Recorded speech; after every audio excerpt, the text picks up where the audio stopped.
হাত দিয়ে বলে, বেলাল তোমার আর আযান দেওয়া দরকার নাই। একজন সুরমা কণ্ঠের অধিকারী মুয়াজ্জিনকে মসজিদে নববীতে নিয়োগ দেওয়া হলো। যখন সে ফজরের আযান দিল, এমন একজন ব্যক্তিকে নিয়োগ দেওয়া হলো যার কণ্ঠ ভালো, ফজরের আযান দিল। সেদিন জিবরিল আমিন আল্লাহ রাসূলের কাছে এসে বলল, ইয়া রাসূলুল্লাহ, ইয়া হাবিবাল্লাহ, আজকে কি মসজিদের মধ্যে আযান হয় না? নবী বলল, ও জিবরিল, আযান তো হয়েছে। জিবরিল আমিন বলল, ইয়া রাসূলুল্লাহ, ইয়া হাবিবাল্লাহ, বেলাল যখন আযান দিল, প্রথম আসমান সাত করে দিত, আসমান সাত করে একেবারে আরশ আজিমের পর্যন্ত দিয়ে পৌঁছতো। আজকের আযান তো প্রথম আসমান পর্যন্ত যায় নাই।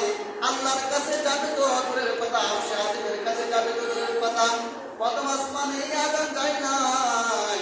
বেলাল রাদিয়াল্লাহু তাআলা যখন মসজিদে নববী থেকে মুয়াজ্জিনের পদ থেকে বাদ দেওয়া হলো, বেলাল নিরাশ হয় নাই।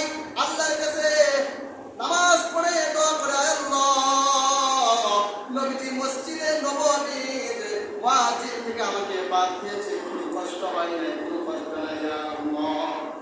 আল্লাহ যদি আপনি প্রত্যেকটা নবীকে নির্দেশ দিয়ে দিতেন, যারা হবে সুন্দর তাদেরকে আপনার সাহাবী বানাবেন, যারা হবে উঁচু বংশের মানুষ তাদেরকে আপনার সাহাবী বানাবেন, তাহলে আমি বেলাল কিন্তু প্রথমে বাদ করতাম। আল্লাহ গো, নবীজি আমাকে মসজিদে নববী থেকে বাদ দিয়ে দিয়েছে, মুয়াজ্জিনের পদ থেকে, তাতে কোনো দুঃখ নাই। আল্লাহ, আমি তো রাসূলের সাহাবী এখনো আছি। আল্লাহ গো, তাতে কোনো আমার দুঃখ নাই। আল্লাহর কাছে দোয়া করেছেন, আমার আল্লাহ রাব্বুল আলামিন বেলালের আমলটাকে এতই পছন্দ করেছিল, নবীজি যখন জান্নাতের মধ্যে গিয়েছে, জান্নাত ভ্রমণ করে জান্নাতের মধ্যে গিয়ে দেখে বেলালের পায়ের হাঁটার আওয়াজ। নবীজি ভ্রমণ করে এসে বেলালকে জিজ্ঞাসা করলো, বেলাল, আমি যখন জান্নাতে গেলাম, জান্নাতে যাওয়ার পর সেখানে তোমার জান্নাতের মধ্যে হাঁটার আওয়াজ শুনতে পাইলাম, বেলাল তোমার কি আমল আছে আমাকে বলো। আল্লাহর নবীজির কথা শুনে বেলাল বলল, ইয়া রাসূলুল্লাহ, ইয়া হাবিবাল্লাহ, আমার এমনি কোনো আমল নাই, তবে একটা আমল আছে, আমি সব সময় ওযু অবস্থায় থেকে আরেকটা আমল হলো আল্লাহ সূরা ইখলাস আমি বেশি বেশি করে তেলাওয়াত করি।